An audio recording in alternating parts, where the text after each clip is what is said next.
Hello everyone, and thank you for joining the Alda Kavli Learning Center for the first part of our Willingness to Engage webinar series, sponsored by the Rita Allen Foundation and Kavli Foundation.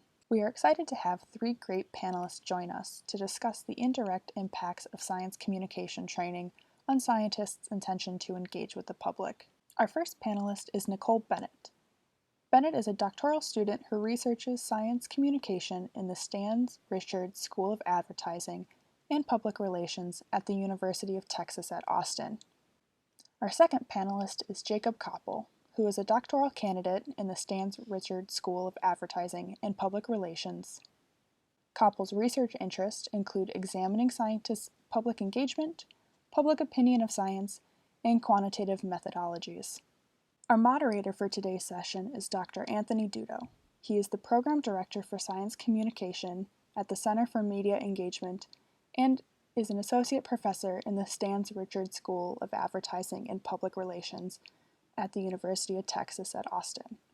Dudo researches at the intersection of science, media, and society, and is particularly interested in scientists' public engagement activities, media representations of science and environmental issues, and public perceptions of science.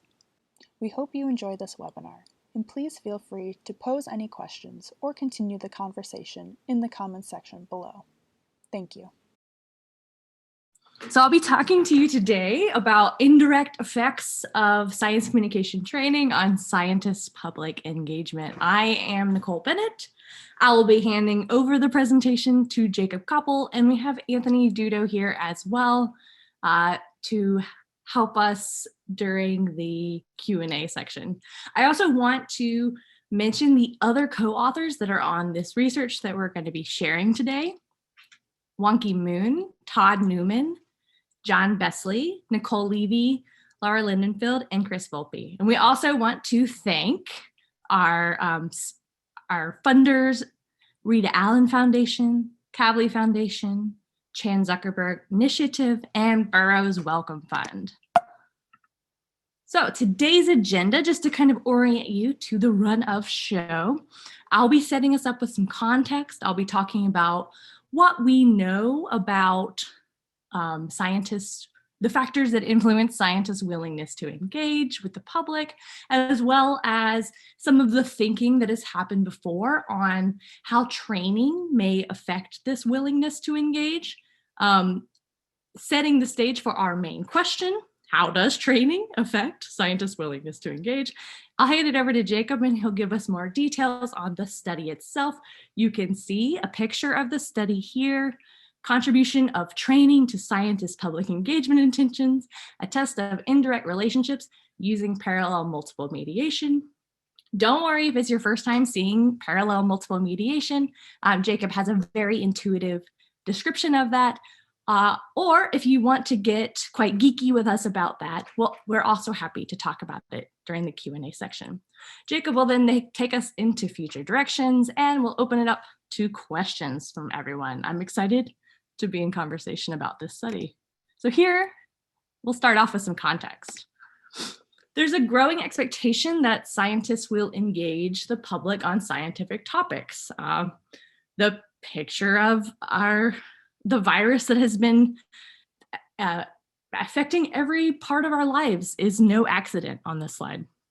Scientific knowledge is one of many forms of knowledge that has been called on to encounter what we call wicked problems. Wicked problems being something that kind of evades a simple or final solution and really doesn't lend itself to straightforward articulations. Things like the COVID-19 pandemic or climate change. Scientists are asked to speak about this.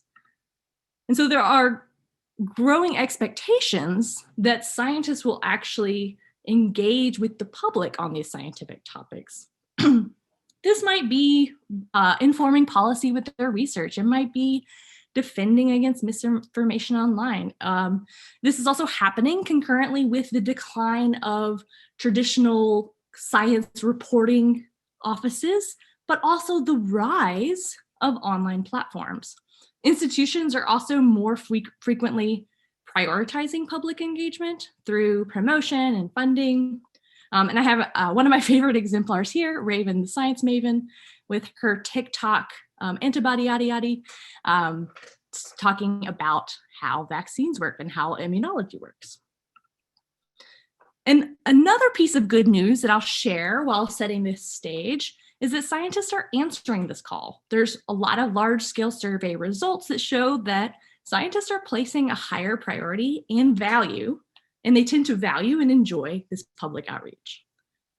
So with that, how can we support scientists? Training is often anecdotally thought of as a key way to support scientists. It might be through skills or confidence. But the problem here is that previous research doesn't really paint a clear picture of how training contributes to a scientist's propensity and ability to communicate. And we'll take on one slice of that, a part of a larger conversation. But first, I'm going to back up and talk a little bit about what factors lead scientists to take part in public engagement activities. We think about this anecdotally quite a bit, just in the ways that we talk. We talk about scientists being quite busy, maybe time is a barrier. We talk about whether their institution rewards it or not. So there might be some barriers there, but there also might be ways that scientists are empowered to communicate. That might be through their own enthusiasm for their research. It might be in response to the politicization of science. So we think about these things, but how can we empirically measure them? But first, let me also give you an orientation to the specific definition. The word science communication, the word public engagement, we often use them with vague definitions, but I just want to be really clear about how we defined it here specifically. And we define it as any time a researcher seeks to communicate about a scientific topic outside a formal education setting with non-scientists who are not friends or members of their family. And the study that Jacob will be giving us more details on, we focused on a relatively active form of public engagement known as face-to-face communication, which is also not really an option these days, but we will hope to get back to it. This is a form of public engagement that has a little bit of a higher barrier to entry than, say, posting something on Twitter or writing online, but we do see from past research that lots of scientists do participate in this activity. So let's think about what we know in the past research about what factors lead scientists to take part in public engagement activities. So if we look at demographic factors, we actually see that these are much less important to contributing to whether a scientist is going to engage or not, versus things like social and psychological factors. So for that reason, I'm going to focus on those factors today. For example, if you were to look at a demographic factor like age, there's really mixed results in the past work. Some studies show that older scientists or more experienced scientists are more likely to engage the public. And other studies show that depending on which platform, be it online or face-to-face, depends which age might be more or less likely to engage. So we're not going to think as much about demographic factors here and think more about social and psychological. So if you're going to get a little primer on a communication framework called theory of planned behavior. And more recently, it has also been called the integrated behavior model. So you may also see it called by that name. This is a model that I'm going to lay out in this diagram here that has to do with looking at the factors that contribute to whether someone is going to engage in a behavior or not. You see it used a lot in public health studies. You might want to know whether or not someone's likely to quit smoking or to start exercising. So this sort of model gives us a good framework to think about those things. The idea here is that a person's attitude, norms, and efficacy all contribute to their intention to do a behavior, which contributes to the behavior itself. And past research in the field of science communication has found support for the relationship between attitude, norms, efficacy with willingness to engage, this intention. So I'm going to drill a little bit deeper into what attitude, norms, and efficacy mean, as well as what we particularly are looking at. But the idea here is that these things, attitude, norms, and efficacy, are associated with intention to do a behavior and with the behavior itself. So let's take a look at some of these factors. So first of all, what are we trying to predict? In this case, we're trying to look at what factors are contributing to public engagement activities done by scientists. So that's our behavior. And the intention will be willingness to engage with the public. So the behavior, in our case, in this specific study, we looked at face-to-face engagement by scientists. Other studies have looked at other channels as well. But this is a little bit difficult to capture just by giving someone a survey, whether they've done a behavior or not. So instead, we tend to ask about willingness to participate in face-to-face public engagement activities. And this willingness, this intention, gives a pretty big likelihood of whether they will actually do the behavior or not. So that's why we use it. So let's think about the factors that contribute to willingness to engage with the public. So we'll first take a look at attitude. So scientists with more positive attitudes towards public engagement are more likely to have higher engagement intentions. And we see that past research, mostly through surveys, has supported this. Past research has also measured this attitude in a few different ways. You see it measured as general feelings towards engagement. You also see it measured as enjoyment of engagement. For our purposes, we're actually going to look at a slightly different way to measure it, as scientists' views towards their audience. And if we look at past research, it suggests that scientists with more negative views of their expected audience are less likely to engage. And how does training fit into this? So we think here, training may be likely to help scientists develop more sophisticated and more positive perceptions of their potential audiences. So if training affects attitude, which affects intention. Moving on to our other factors, let's now talk about norms. So norms are what you think other people are doing, as well as what you think other people think about what you are doing. So these kind of social factors. Perceptions of the time and resources you think your colleagues think people like you should devote to public engagement. And past research on norms has been pretty inconclusive in science communication. There's been mixed results for studies done on microbiologists, on nanoscientists, and on scientists across a range of different disciplines. We're still teasing out what this means, and we'd love to be in conversation with you about that. But this suggests that either we might be measuring it in a way that's not capturing it, or norms may have a limited direct impact on scientists' engagement behaviors.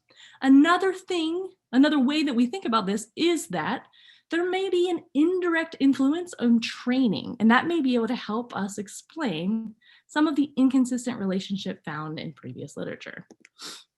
So moving on to our third factor, efficacy, another contributor to scientists' willingness to engage. And for efficacy, we think of it in two different dimensions. We think of response efficacy. This is a scientist's belief that engagement will have broad beneficial effects. Will engaging with the public matter? And training seems likely to increase a scientist's awareness of that, of potential benefits of engagement. The other dimension of efficacy is internal efficacy. This is a scientist's sense of their own skill in engaging. So participating in a training program does seem likely to help increase a scientist's comfort and confidence in public engagement. So it does seem like these may be related.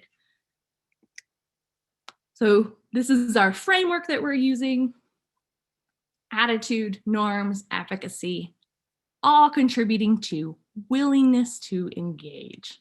So what do we know? Let's take a look at the past research on training. What do we know about how training affects these things?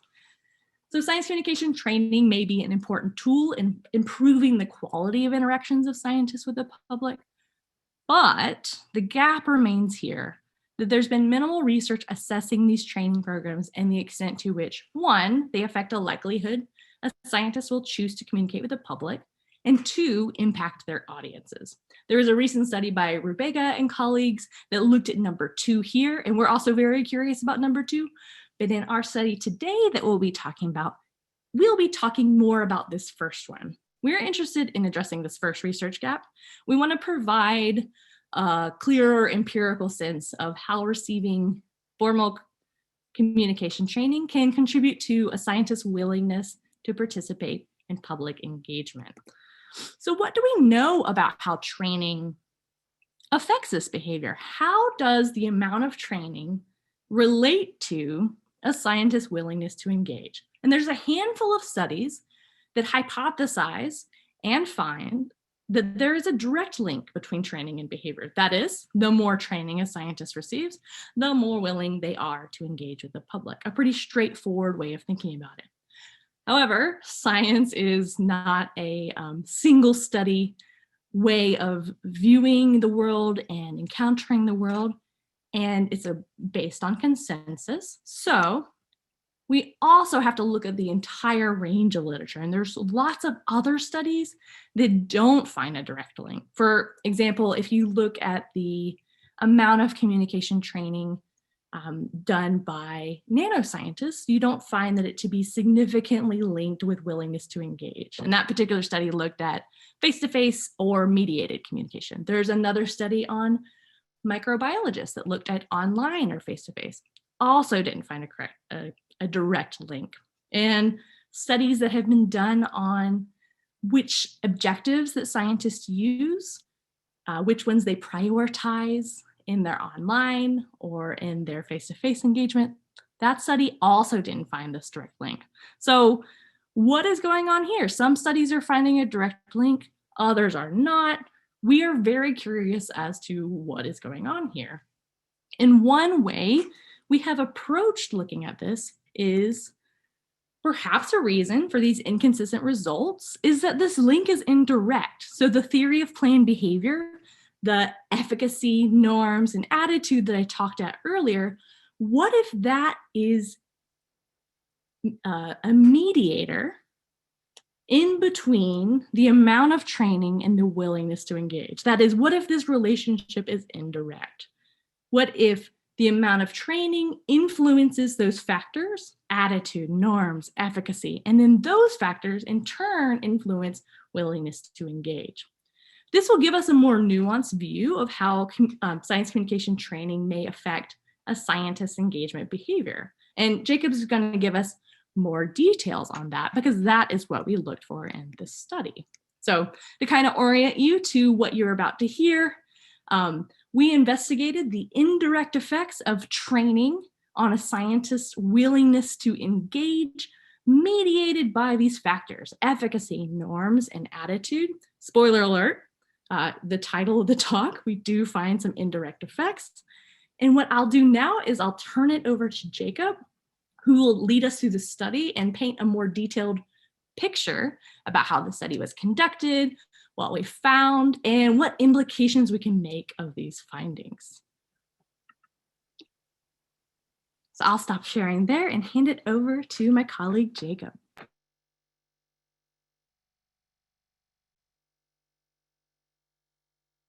And I was muted. Thank you so much, Nicole. Thank you for kind of setting up our study and how we got to where we are now. And I'm going to go through kind of the nuts and bolts of things.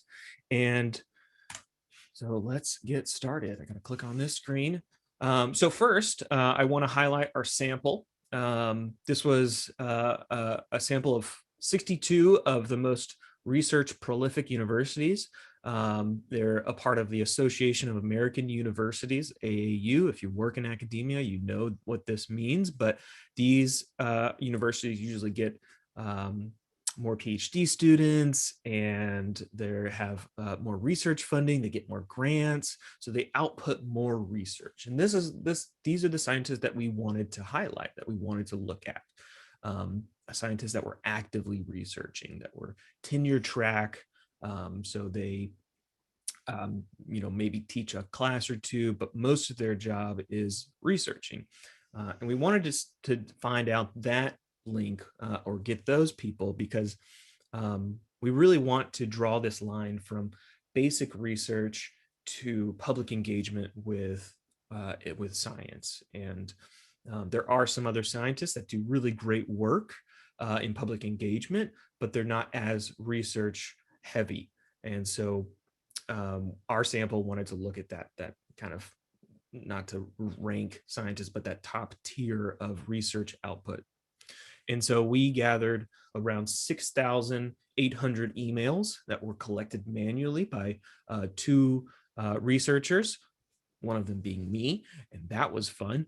But yeah, we kind of just went through a randomized list of those 62 universities, and we got 8 STEM fields from the National Science Foundation. Has 8 STEM fields that are kind of, the broad categories, and we got different departments, and we just kind of copied and pasted into a spreadsheet. It was not fun. It was the epitome of academic busy work, right? Where I just kind of had something on my second monitor, and just Control V, Control V, Control C, Control V, Control C, Control V, right? But that's the way we got this sample. And out of those 6,800 emails, a complete final sample, after we took out influential outliers, and there were a number of incomplete responses, about 200 or so. We have a final sample of 508 completed responses. So the response rate of 7.5 isn't great, but from career scientists who are busy researching, we hope, that's the best we can hope for.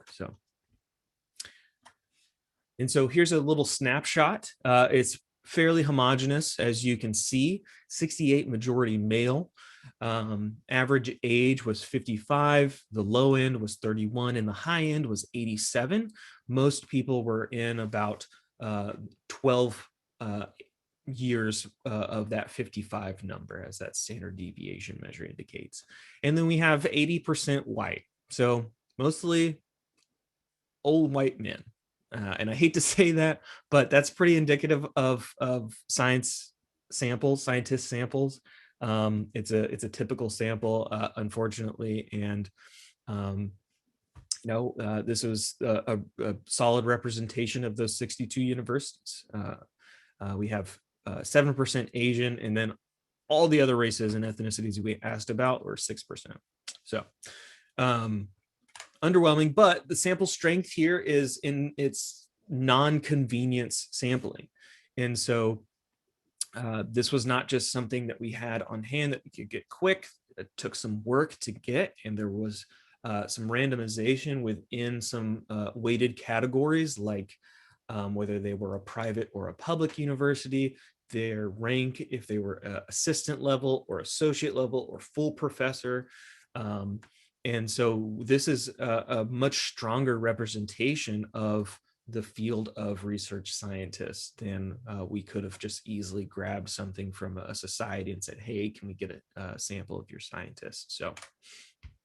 And so what we're going to do is we're going to go through what we measured. And so we had that lovely diagram that Nicole showed you of efficacy and norms and intention. And so we're going to show you everything that went into this parallel mediation model, this mediating variables. And so the first thing is willingness to engage. And we asked the question, how willing would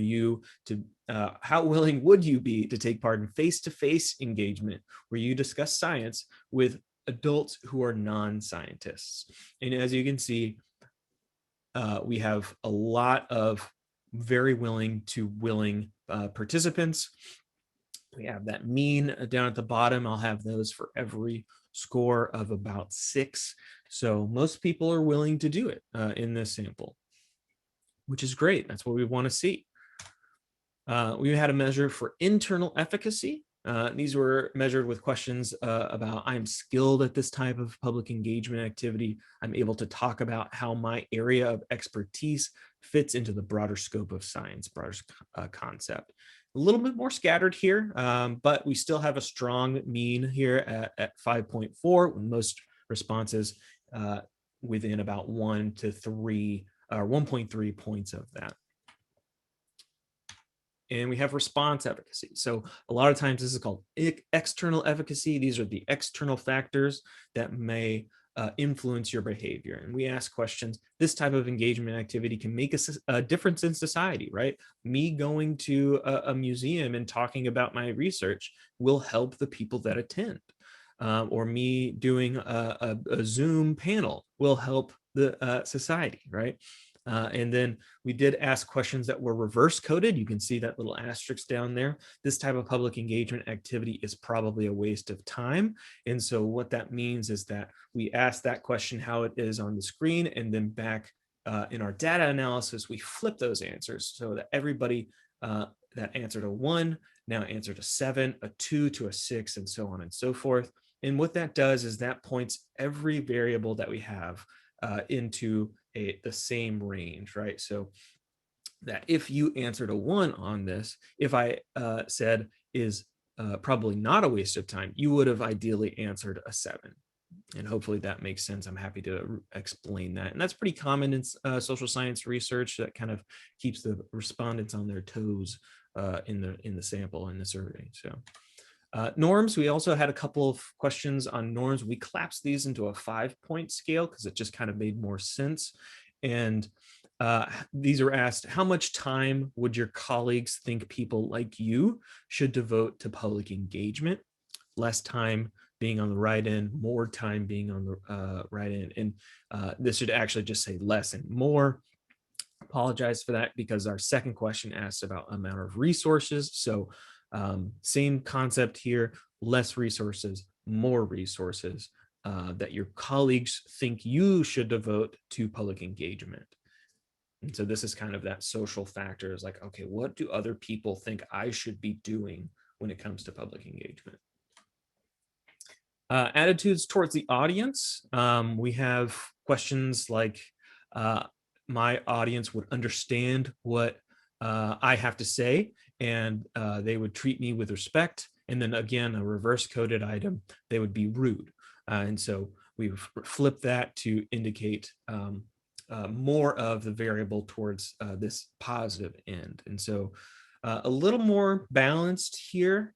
Most people were either likely nor unlikely to have positives or negative attitudes towards this, or their audience, their perception of the audience, they didn't really know. But we do have a slight trend towards the positive with a 4.9 scale, or average out of 7.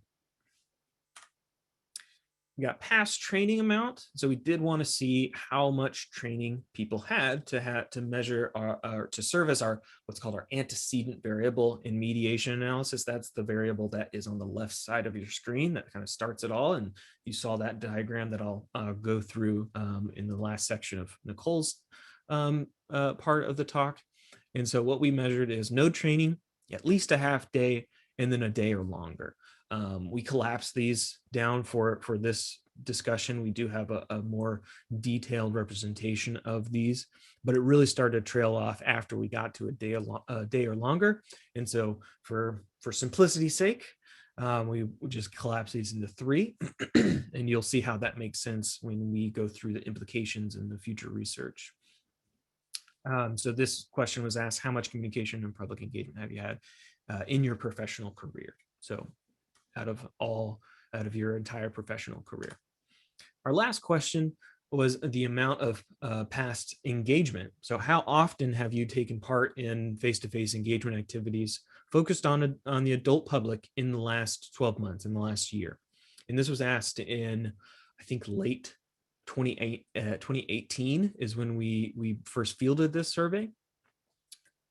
And so this was pre-pandemic time, so people were out and about and touching hands and doing some gross stuff and not washing their hands as much as they probably should, but that's for another day. Um, and so we asked on a scale from I've never had any past engagement, I haven't done it, and then once to basically less than once a month on average, and then about once a month, multiple times per week and per month. So and that is going to wrap up our measures. And so we put all those measures together, and we said, okay, let's see what, if any, of these theory of planned behavior variables are being kind of covered up by training. And that's what we're essentially doing. We know that Nicole talked about the inconsistency of training on willingness to engage, right? So that training amount, that antecedent variable, onto the outcome variable, that willingness or intention to go out and talk to the public about your research. And we want to see if any of these top variables, the theory of planned behavior variables, are covering up that influence or that contributed, that training amount might contribute to willingness to engage. So we're seeing if training amount has any impact based on those variables up top. And this is called a parallel mediation model. It looks a little bit more confusing if you look at the paper that we published. And so we, again, for simplicity's sake, we kind of draw one line up to the theory of planned behavior and one line down. Know that we independently measured all of those variables. So if for internal efficacy, we have a line that goes from training amount to internal efficacy to willingness, and then training amount to response efficacy to willingness, and so on and so forth. I'm happy to show you that model after the talk if you're curious, but again, for simplicity's sake, this is what we did. And so running that parallel independent analysis, we find that there are some indirect effects here, and that's great. That's what we wanted to find. And so training amount in this study did not have a direct effect on willingness to engage, was just contributes to its inconsistency. But what we do find is that if you have some amount of past training, past formal training, that it is going to influence your internal efficacy and then subsequently influence your willingness to engage. Same thing with positive attitudes about your audience, right? Some sort of training amount is going to influence attitude, and then that's going to influence your willingness to engage. Another way of saying that is training amount influences willingness to engage through those two highlighted variables there. And so the dotted line represents non-significant findings. These are findings that aren't going to hold up to statistical rigor. And then the shaded boxes up in that theory of planned behavior box indicate the same thing. We didn't find that effect for response efficacy or norms, which, as Nicole talked about, norms are really inconsistent and almost never are contributors. And then response efficacy just didn't make the cut, so to speak. We know that it is a direct contributor, and I believe in the path analysis that we use, we measured response efficacy directly with willingness, and I believe it was a significant predictor or a significant contributor, I should say. I can double check that as well. And so what's the take-home message here, right? You heard a lot about norms and what your friends are thinking and how confidence, enables your intention, willingness, and training, maybe more than you thought you were. And so here's the two take-home messages that I'm going to leave you with, right? So formal communication training influences your willingness or intention, same thing, to engage the public through more confidence in scientists' communication skills and more positive beliefs about their audience, right? If I have more confidence in myself to go out there and speak to a group of people about my research that may not know everything right off the bat, and I'm going to have to use less jargon, and I'm going to have to use more analogies. If I have confidence in that, then I'm going to be more willing to go out there and do those things. Subsequently, we have positive beliefs in our audience, right? If I believe that our audience isn't going to be rude, if I believe that the audience that is going to show up to a Zoom panel or a museum talk or a science cafe is going to want to be there, and they might ask hard questions, but that's okay, right? We want that. We encourage that because that kind of reflects this attitude of accessibility and shared experiences. And it shows that the audience cares. It shows that, you know, this thing that I'm talking about, people care about, and that's going to influence how much a scientist is willing to engage. And so let's look at future directions, right? We have all of this data and we have these findings. What can we do with them? What's going to benefit practitioners? What's going to benefit scientists? What's going to benefit future research? One of the things we wanted to kind of land on is how much training. Okay, do I need a 5-day retreat where I'm away from, you know, my family, my wife, kids, my life, my research to you know, talk about good communication skills and how to talk in front of an audience? No. Our research indicates that we did an additional analysis where we kind of split up that training block. So we had basically 3 groups, right? No training versus half a day of training versus more than half a day of training. And our analysis indicates that a half a day of formal science communication training is going to be beneficial and have these beneficial impacts. So, you know, you could persuade your department to say, hey, I think this is good. I think we need this training, and here's a half day that we could do. We could do a full day, and if you wanted to do that, that's great. But a half day is really, you know, all it takes, and you're going to see those impacts from that day of training or half day of training, right? Maybe get some, maybe get a free lunch out of it. Who knows? Looking forward, there's still some lingering questions that we're really curious about, right? That normative behavior is still an inconsistent factor at best. Most of the time, it just isn't a factor at all, or isn't a contributor. And so we really want to tease that out, and we're curious about, because, you know, norm behaviors influence a lot of things that I do, right? You know, I'm going to wear certain things that my friends are wearing, or I'm going to, you know, think a certain way based on the social group I'm in. And so normative behavior is usually one of the bigger contributors in integrative behavioral models. But for scientists, we just haven't figured it out yet. And so that's still a lingering question for us. We do want to put this model in with attitudes about the act of communication or engagement.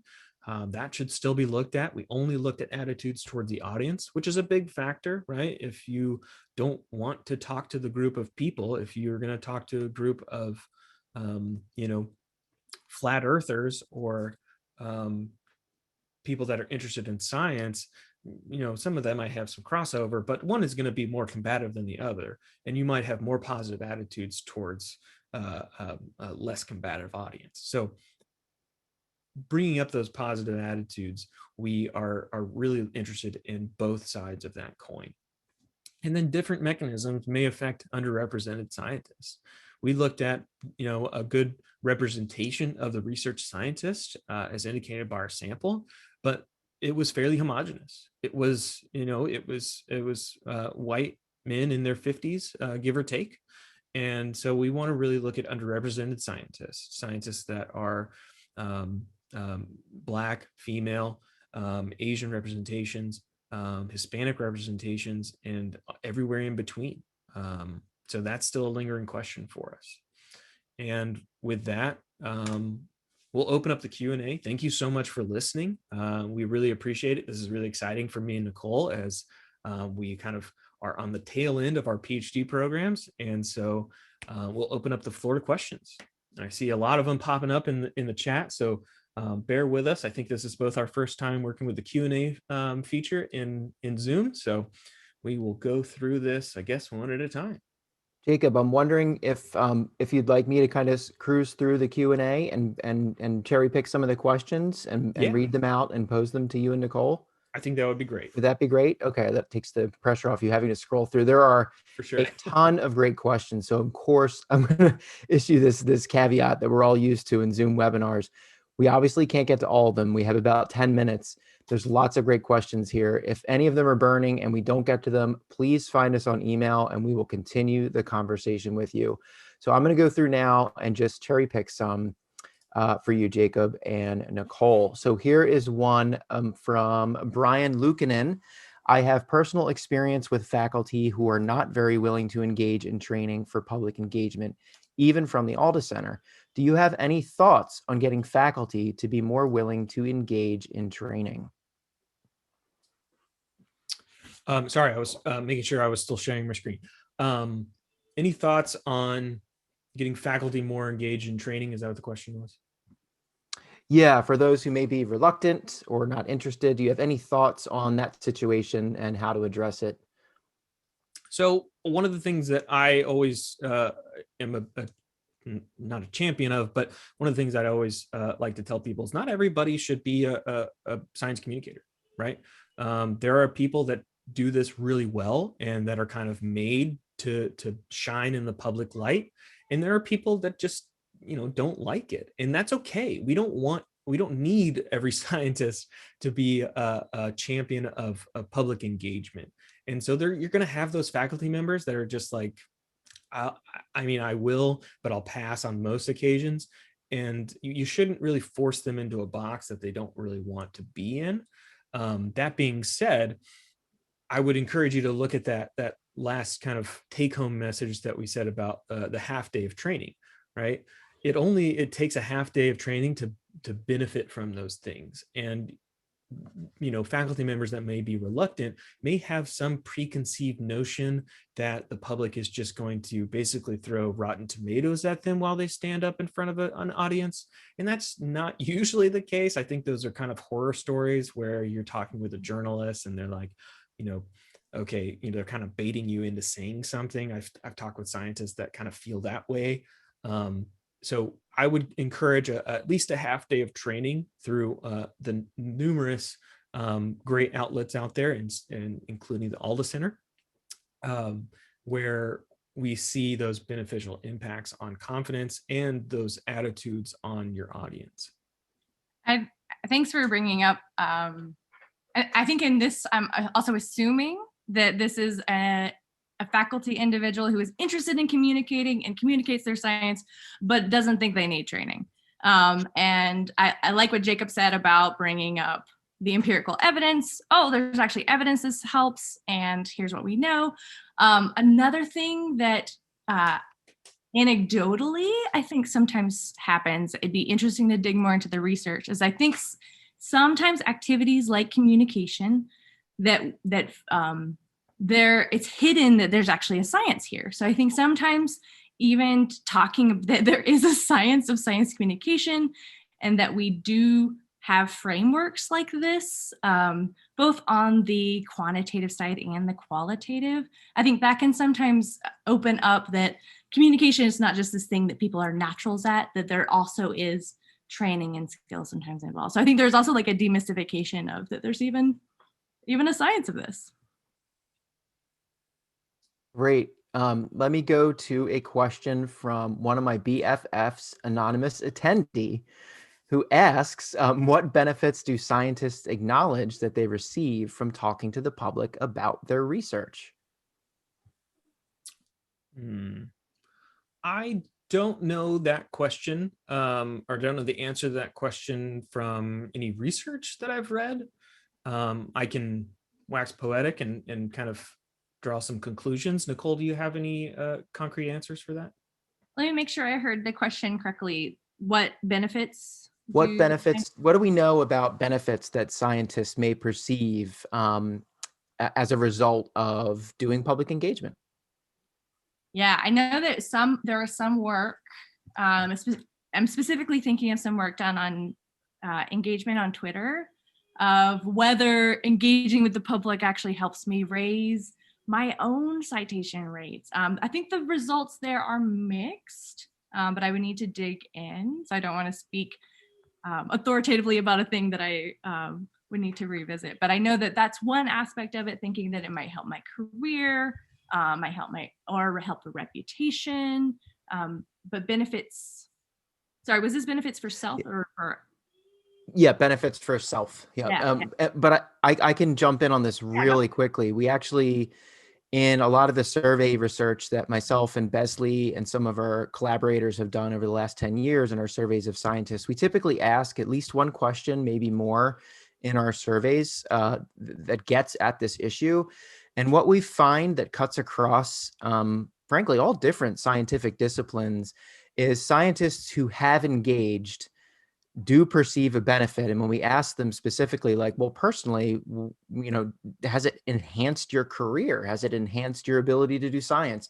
And the overwhelming response we get, again, regardless of discipline, is yes, it has. It's made me a better scientist. It has gratified me. It has remotivated me as a scientist. And again, that's been, you have to understand, these are minimal survey questions asked to a whole lot of people, but there's not a lot of depth there. But certainly the data would suggest that there is something going on and that there are personal gratifications that scientists report when they do this type of work.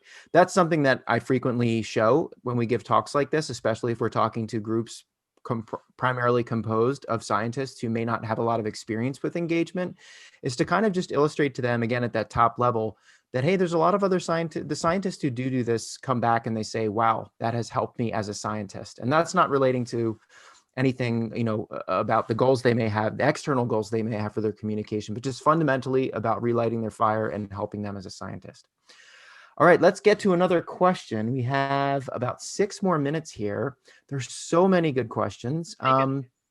We have to address this one because I think it's a good thing to talk about. And I know you both have feelings about this. Okay, another question from anonymous attendee. What about the quality of the training? And I know we addressed that in the talk, right? That wasn't what this paper was specifically keying in on, but certainly we have done and are aware of lots of other work that's focused on this. There are so many training courses on offer. Yes, right? The training landscape has grown so quickly, so fast. And surely they vary massively in terms of quality that is on offer, the experience of the trainers, etc. So I know we could talk about this for a few hours, but if you would just distill it to a couple core sentences, that would be awesome. I'll take the first jab at this one. So quality of training is, personally, I still think it's missing a really nice empirical measurement tool. And so my dissertation is actually about crafting a measurement tool for this exact purpose, right? So we can tease out this high quality, low quality factor of training. We have a lot of knowledge on what makes scientists willing to increase the quantity of their training, and we know about quantity and levels and how often or what your past experience with training is. We know far less about what that training looks like and whether or not we can categorize it as high or low.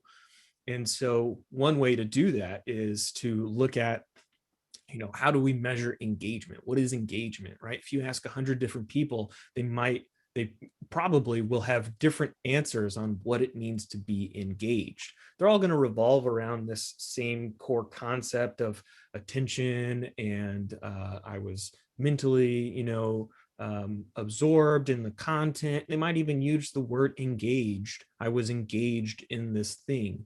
And so my dissertation, to kind of step up on the soapbox here for a little bit, is really looking at what engagement, and specifically science communication engagement, is based on the past studies that I've been a part of, that Dr. Dudo has authored, and a number of other fields that have really good insight on this thing we call public engagement. And so I would say that the research is getting there. It's definitely one of our lingering questions that we've talked about for me and Nicole and the rest of our science communication group at UT talks about all the time is, okay, how do we get higher quality public engagement, and what does the training for that look like? So. Yeah, definitely just if Jacob didn't bring up his own dissertation, I was going to point to that. Just thinking about like when we say quality, what we mean by quality. And I think that's the struggle.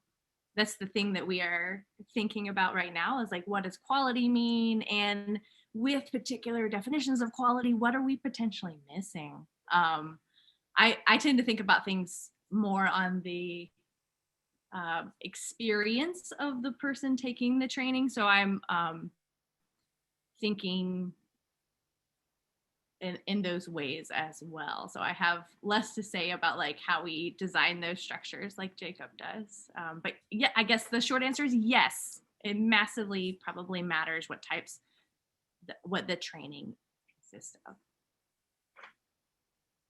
Great, thanks. I think we probably have time for one more quick question. We only have 2 minutes, but the question is, let me pick yet another one. There's again so many that are good. I haven't seen access. I haven't yet seen access. This is from Jacqueline Goldstein. I haven't yet seen access to resources, for example, money, time, and access to training, or rewards, for example, acknowledgement, promotion, etc., included within studies applying the TPP framework for willingness to engage. So the question here is, do we know anything about the extent to which those more systematic or structural factors play into a scientist's intentions to engage? Yes, we do. And a lot of studies that we have been a part of, and that Dr. Dudo has authored and been a part of as well, look at different types of external efficacy. And those are the things you're talking about in kind of a categorized way, is that what things outside of my control are going to influence how much I engage or how much I get training. So a lot of the questions are asked around, do I have time for this? Is this something that my department values and that I can see a benefit from? And some of these more institutionalized things that maybe the individual scientists can't really sway in either direction, or if they do, it's going to take some lobbying with your department head. And so we do have those response efficacy things are main contributors, right? So that if you do have more time and if you do have more external efficacy, right, you are more willing.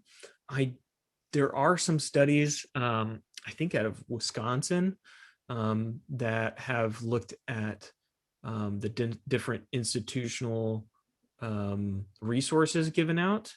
I don't remember exactly what they found, but maybe Nicole has some other things to add here. So I want to make sure I understood the original question. It's what about these like external systems, resources, time? Yeah, I mean, we highlighted, the key, what we call the key factors, or the key endogenous variables from the theory of planned behavior and their role in predicting scientists' willingness to engage. But there's, obviously, think of a regression. There's myriad other factors that could contribute to it, whether they're psychosocial, whether they're structural, systematic, etc. And so what do we know, or what are your thoughts about how some of those factors about having access to time, having access to resources, etc., do or don't influence scientists' engagement? Yeah, Jacob did a really good job of kind of talking us through some of the external systems that we think about. I just want to add that like another way we have been thinking about this, and this maybe also touches on some of the other questions I'm seeing, is that like this study, we come in with this framework and then we test this framework, but we can also go in and talk to folks about their experiences, and then maybe that's bringing up things that might be missing by the study, both in terms of the particular sample we have, not being especially racially diverse and also being people who have PhDs. So a lot of my research actually centers on, I'm particularly interested in STEM grad students and thinking about how they make meaning of science communication and their sense of belonging.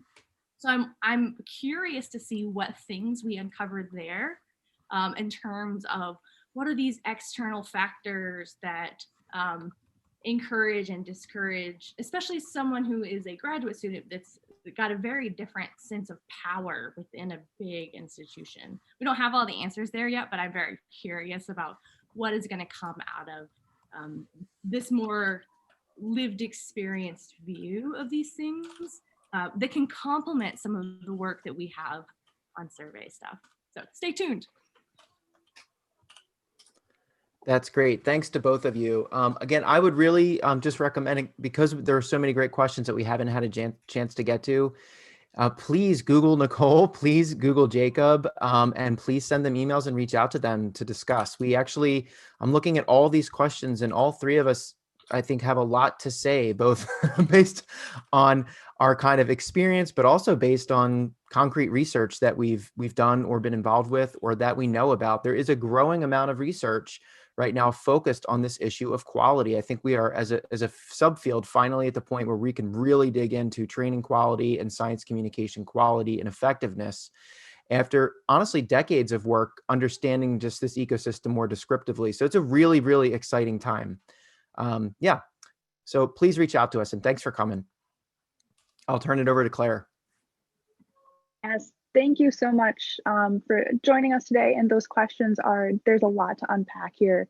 And special thank you to Jacob, Nicole, and Anthony for joining us today to kick off this conversation.